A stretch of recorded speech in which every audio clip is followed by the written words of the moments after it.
Happy to be back at it. I already have some good anecdotes about training yesterday. Today was more testing, but yesterday was such a great day. It was sunny in Seattle, and it was great to get back out on the field. I'm sure you guys saw the social media post. Having Jordan come out to see the guys was really inspirational. Maybe more so even for Jordan, just to be around his old teammates. But everybody was really happy to see him. So that was a feel-good story. So just good start to the year so far. All right, thanks, Brian. With that, who would like the first question of 2021? I guess I'll jump in here. You should. Yeah. Hello to you too, Brian. I just wanted to say what was this? This is probably the longest off season you've had. Just in terms of it was a long for us. Did it feel long for you? What were you like? How did that change anything? At least it was long compared to what we've had recently. Well, look, Jeremiah, I would say that 2020, we'd like to push past that for many different reasons, but I believe COVID has made everybody lose track of some version of time, because we all sit at home, we don't do anything, we don't go out, the season was disjointed. We pushed MLS Cup back to December 13th again. 2019, it was done in November 11th or on my shirt or something, so I don't know. Then we had Champions League. I don't know the actual dates. I just think COVID has disrupted so much of our daily lives that, some days it feels like that first game against Columbus, opening game of the year, or the second game of the year versus the final. It seems years ago. Yes, it does. Hey, Coach.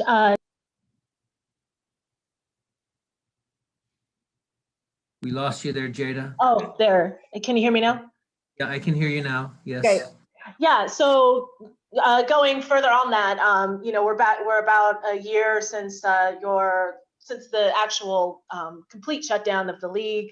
How do you kind of look at that, at where you are now versus a year ago, or kind of expanding a little bit more on how things have changed and maybe how things haven't changed? Well, emotionally, I think we are, changed from, gosh, what is this? How is it going to affect us? The shock of what was happening to, a little more hopeful, with all the new vaccines coming out and all of that. I feel personally a little more hopeful that we can get back to some sense of normalcy. And then from a preparation standpoint, Jada, really great question, because I think we're more prepared. I think a lot of last year was dealing with the newness of all of the COVID protocols, the different way we had to train, all of the things we did to keep the players healthy and safe. And this year, we kind of know the routine. We know what we can do. We know what we can't do. We know what we have to avoid. We know the protocols that we have in place from our doctors and our medical team. So, I think we learned a lot about how we respond to COVID. And, I'm very hopeful that sometime soon, we can see you guys in person. You guys can come down, watch practice, and, things get back to normal. Hey, Brian, every season has its unique challenges. What can you say about this upcoming season in its own uniqueness of the challenges that are there for you and the team? Well, yeah, you heard my narrative about Jordan being a positive. Let's be honest. Jordan's injury is not a positive. I mean, having the kid here after what happened, yes, that's the positive story to that. But, Jordan's injury is a massive blow to the club in the sense that he is a tremendous player. And Nico, Jordan, and Raul last year had statistically very, very good seasons. watching them mid-season, Maz, we all got excited. I think the team was playing well. We're scoring goals, and those three guys were firing in all cylinders. So that will be the number one question that we have to answer in this preseason is, what do we do with life after, Jordan's injury?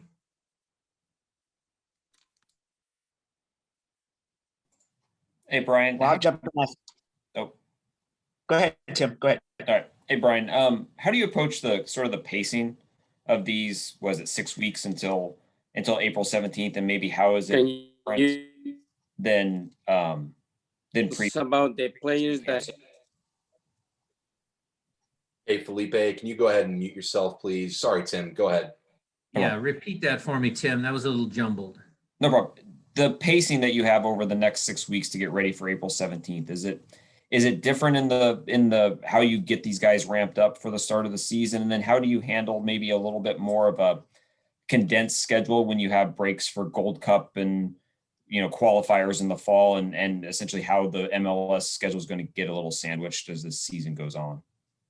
Well, I don't know if I understand your question right, Tim. Pacing for these 6 weeks, we actually need to, put our foot on the gas here fairly quickly to get the guys a good base so that they can endure arduous season, because there will be absences. There is a compressed schedule. There are a lot of games.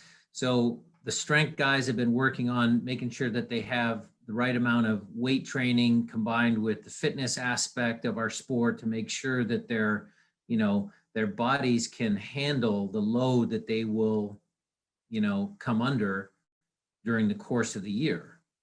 So for us, we're approaching preseason, foot on the gas. Adam has done a great job of planning out the 6 weeks. We've got some games that we're gonna, test the guys in here locally and then go away and have a couple more games. So I'm actually looking forward to that, to see where we can launch, how we launch, what was the condition of the players. But, like you said, there's certain challenges there. The first one, Tim, coming is, the March FIFA window. I mean, we might lose some guys there for World Cup qualifying. So, we got to plan for all that. I think we've got a good plan for it. We'll see how we come out of it and see if the plan works.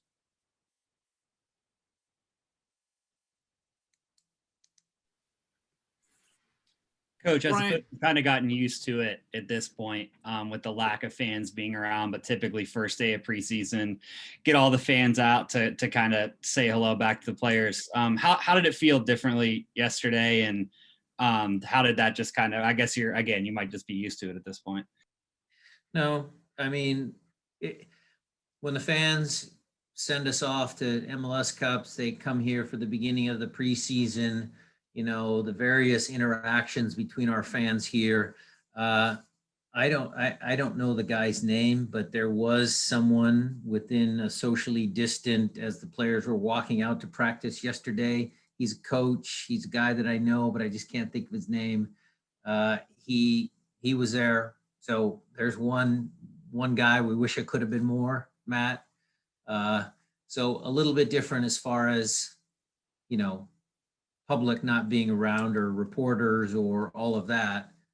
So we missed that aspect of it.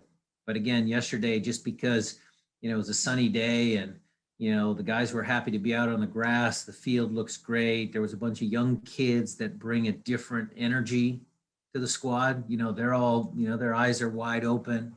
So it was good. It was good.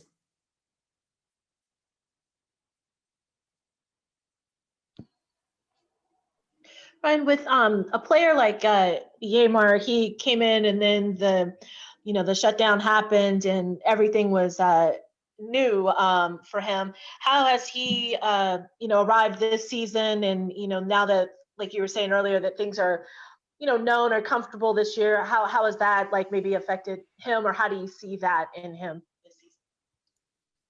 Well, he was one of the ones with a big smile on his face. He's generally a upbeat human being. His family's more settled now.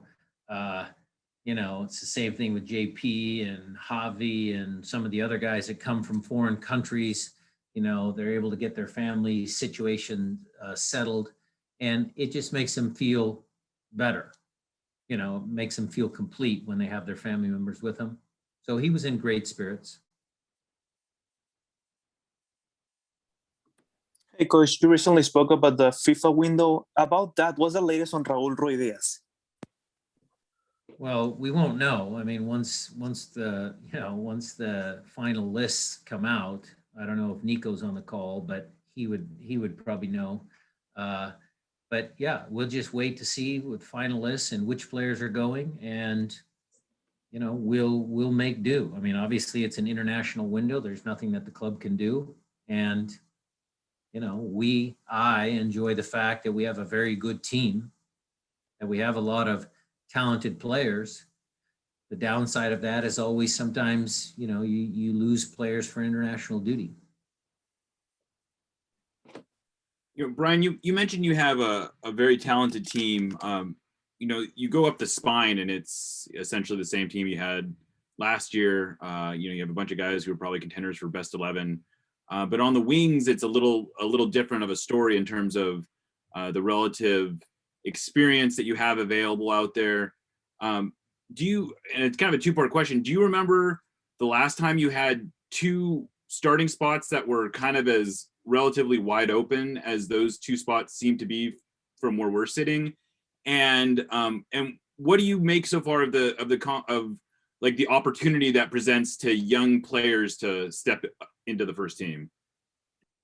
Yeah, the second question, Jeremiah, is a little easier to answer because we're on the field, but yesterday was still again more testing. Today we did a bunch of testing. Wednesday, Thursday, and Friday, tomorrow, Thursday, and Friday, we're going to get the guys really out on the field, actually playing against each other. And I can give you a little bit of an update, after a week of camp, how guys looked, how is it going to shake out? And your first question is a little more challenging to answer because, I can't remember a time when there was that, one spot even available in your kind of consensus of starters. There's always going to be competition, but it wasn't quite as open as it is now. So how we fill that, how do we not replace Jordan, because you're not replacing Jordan, but how do you, fix that situation? I know Garth has always been able to pull rabbits out of his hat and, get players in the summer. Let's see how the first part of the season goes. That means opportunity for some of the young guys. You guys have heard me talk about, playing with two forwards, getting Will on the field. So maybe that drops it down to one starting spot, maybe. So yeah, lots of unknowns there, Jeremiah. And I can give you updates as the preseason, kind of continues. To follow up on that real quick, how do you approach this situation though, where you have, a bunch of young players who are basically competing with some veteran guys for that spot, but like you said, there's not a clear starter either way. Do you approach it any differently? Do you like this opportunity of having that spot, or would you rather it be more settled and the decision in some ways is already made? No, I mean, my preference is always, Jeremiah, to be settled at the end of a season. I think at the end of last year, I think I was honest with you guys. There were certain parts of the squad that weren't quite as settled at the end of last year as in previous years. At the beginning of the year, I don't get worked up if things, don't seem to be right in place or whatever. That's what you have preseason for. That's what you have the first part of the year for. I don't approach it any differently. Again, I enjoy having the young kids out. I talked about, Reed last year coming out, but there's other young kids, other young freshman kids that are coming out for their first time. So, in that sense, it's the same. Hey, Brian, Nico here. How Javier Reyna is a player who, when he was brought in, there was a lot of expectation. You know, he was this guy with a really high ceiling. This year, coming into 2021, and understanding that he hasn't really been able to establish himself as a full-time starter, what do you need to see from him this year, and what are you expecting out of him this year? Well, the expectations are always, you know, make sure you're a good teammate, respect your teammates, you work hard, you work smart, because I like smart soccer players. You know, and Javi checks all those boxes. I mean, that's fine. But, you know, there was some inconsistent games at MLS is back. There were some moments where he was very good. So I would probably say consistency, making sure that he gets a good run of games. You know, he feels comfortable with Ymar because that was a new pairing. But again, in Javi's defense, Nico, I think everything about last year was different. I mean, we had 3 different seasons. And how do you go from the first bit of preseason and COVID and MLS is back and the last half? It was very dysfunctional. So, you know, at the end, he didn't make it to the final because his wife was giving birth. I mean, you know, I'm hoping that things have settled and he can find some consistency in his form. Thank you, Coach. And one more, in terms of Danny Leyva, he's also another young player that, you know, all of us have seen a lot of potential in him. With young players, sometimes it's tough not giving him a lot of minutes, as sometimes things happen, like it happened with Walla, where maybe they want to demand a little bit more minutes. How do you handle that? You know, taking those experiences you've had with younger players before, and what do you see from him for this 2021? Well, Danny is a very respectful young man. You know, I would be surprised if he actually marched into my office and said, I want more minutes. I think last year was a little bit of an anomaly for him because, you know, he broke his foot. He had to have surgery. It set him back. He had to get a quad injury. So I have high hopes for Danny.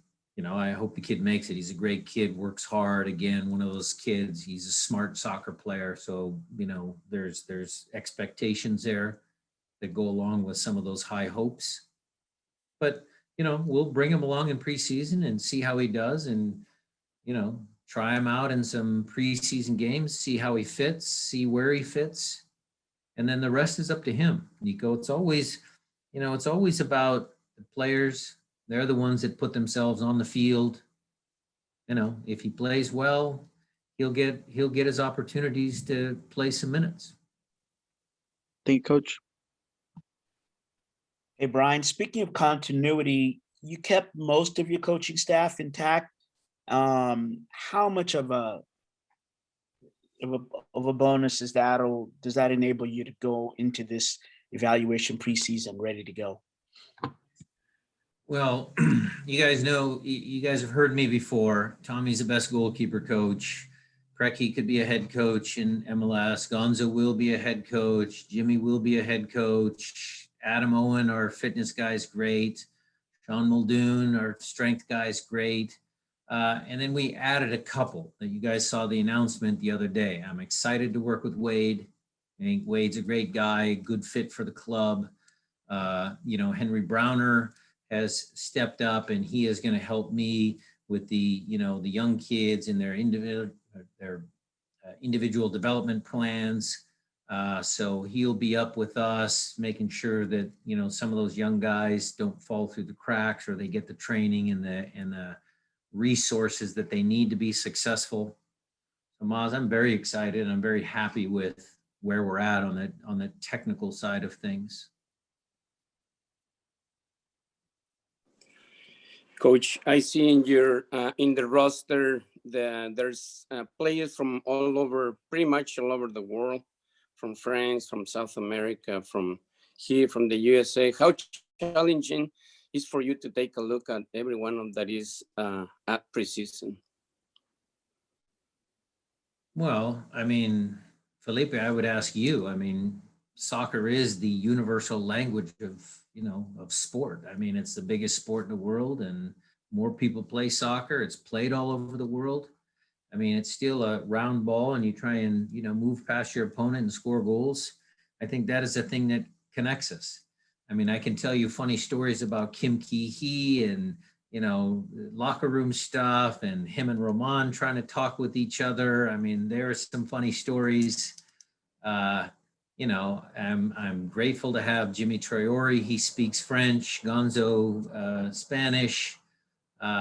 We make do. I mean, soccer is the universal language. Brian, what Coach, the outside back position, you got a lot of guys back, but you have lost some depth there with Jones and Leardom gone. Just curious what your level of comfort is with those positions and who you may be looking for as additional depth, especially at right back. Yeah, left side is still pretty good with Brad Nuhu. Alex played the last games of the year. We might put Kellen Rowe back there, see what he looks like back there. There's certainly, that's another, open spot. There's competition there. If things don't go well, that's a possible upgrade. But again, I have confidence in Alex. We'll see what Kellen does. We have some options there. There's a kid, Cody Baker, that looks pretty good from the academy. Mickey, he's strong, big, strong, not tall, but fully filled out for a young man. He looks pretty good. So we'll see. Coach, is Christian Roldan penciled in the center of the park, or is it possible we see him outright to replace Jordan? Christian is penciled in on every single position except goalkeeper. Although he could probably play goalkeeper too. Hey, Coach, you didn't mention Jimmy Medranda there. Do you see him more as a possible? He's a player with, a lot of experience, more as a winger than as a left back there. We'll see. I mean, look, he played multiple positions throughout his career. More as in there than AC outside back. He pushed up a line.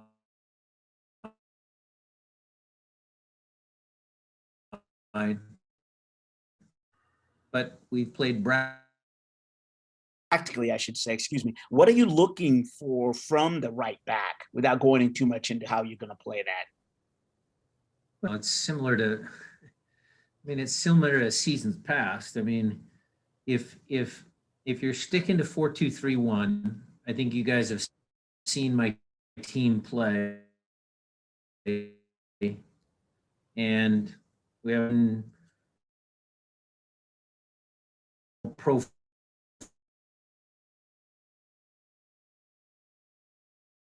profile that that's pretty similar to 4-2-3-1.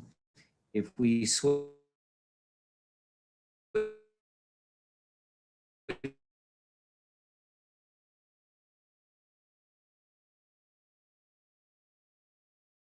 again, Maz, we'll see for certain players.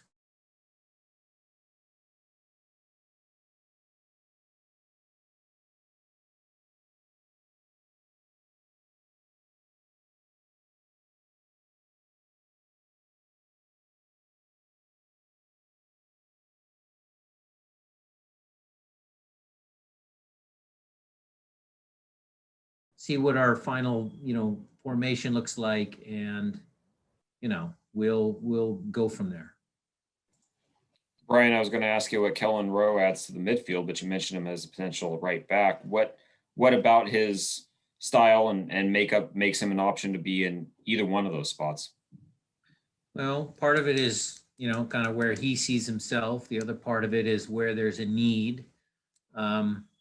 You know, and again, if we play 3-5-2, could he be a wing back?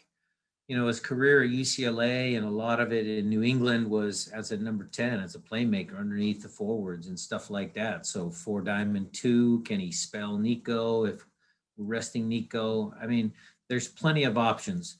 With Tomas's previous question, I mean, there is a nice thing about having a guy with some flexibility, but you know, certainly for a player's perspective, they want to kind of know what their role is and kind of know where they're at in the system and how the team plays.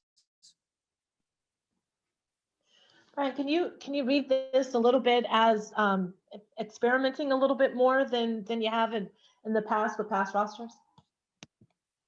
Experimenting, Jada, with Lineup. formations? Yeah, formation, yeah. Yeah. I would say there's a strong possibility that we're going to, put a little more work into a different secondary formation just to see what that looks like.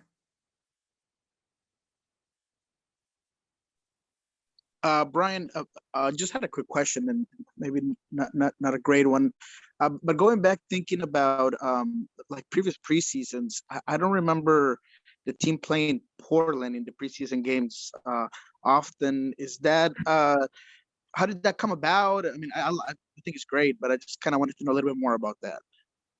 Well, Nico, again, in years past, yes, I think we did play them down in Tucson a while back, but Gio has his season starting a little earlier because of Champions League.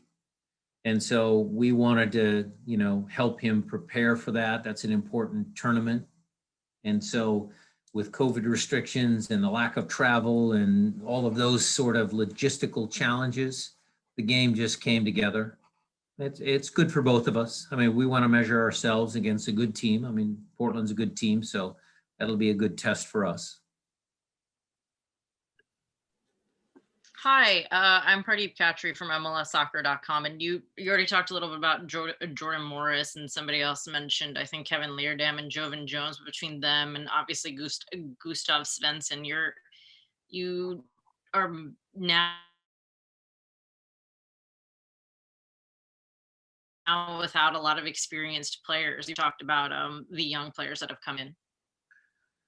Yeah, well, again, earlier in the conversation, there's also the talk of our spine. I think when we build a team, the team has always had a down the middle experienced players. And sometimes you can get away with, bringing younger guys in, you pair them up with a senior player, you put them out wide, there's a little less risk there. I mean, there's certain ways that you can kind of, bridge that gap until some of those young kids do make it, because Jordan Morris was a young player, Christian Roldan was a young player, DeAndre Yedlin was a young player. I mean, they all have to start somewhere. And then look at it again, if some of the young players don't pop or they don't break through, then, then again, we'll reassess in the summer transfer window. There's certain mechanisms that Garth is looking at. And we'll see what we need to do to, make sure the team is ready, for the second half of the season. Coach, soccer in the West Coast is growing and growing all the way from Vancouver, Seattle, Portland, San Jose. All these teams and reports says that the major investor in Sacramento Republic has pulled out of the deal. Do you have any opinion with that regard? No, Felipe, I don't know the particulars. Look, there's a lot of businesses that are hurting in this country right now. I don't know the financial details. That's a small blip on the radar. I still believe that the MLS is in a growth phase. I mean, yeah, it's been a challenging year for our ownership, for everybody's ownership, for MLS. You saw some of the figures of the money that was lost. But, again, I'm hopeful that things get back to normal and they'll figure something out. Thank you. Hi, Brian. Any final questions here? Go ahead, Matt. Hi, Ryan. Matt with SBI here. You mentioned Jordan Morris as like a big loss. Obviously, with the loan, it was kind of, we saw it coming. But as things change in terms of like team building and roster construction, now that he's going to be out for a little bit longer. Well, that's probably a question more for Garth. I know that we've had discussions. There's some mechanisms where we can use some money, earlier because of his injury and other things. I think all along our idea, whether Jordan, got injured or not, was to go through this first part of the year, find out what happened with Jordan's loan, figure out what's happening with Jordan's loan. Was he going to stay over there? Was he going to come back to us? What are the monetary, net gains or losses, keeping him here, all of that sort of stuff, and go from there. So in that sense, Matt, the plan really hasn't changed. It just, takes on a little bit more long-term significance just because of the nature of Jordan's injury. Thank you. Any others, guys? Yeah, I'll ask one more. Coach, just generally speaking, how do you, the current roster construction, how many additional spots are you guys looking to fill? I think you have like 21 or 22 rostered players right now with the first team. Where would you like to kind of get to for the start of the season? Well, numbers wise, I don't usually like to put a number on it, Mickey. I would say that there's probably room for another experienced MLS guy. I think there's some room for some of the crop of the young kids. Again, we will use some of the preseason to assess the young kids. And then if there's a veteran MLS guy that is good value, fits the needs, all of that sort of stuff. A lot of times teams go through preseason. There's guys that fall off from different rosters. There might be the odd free agent that comes up.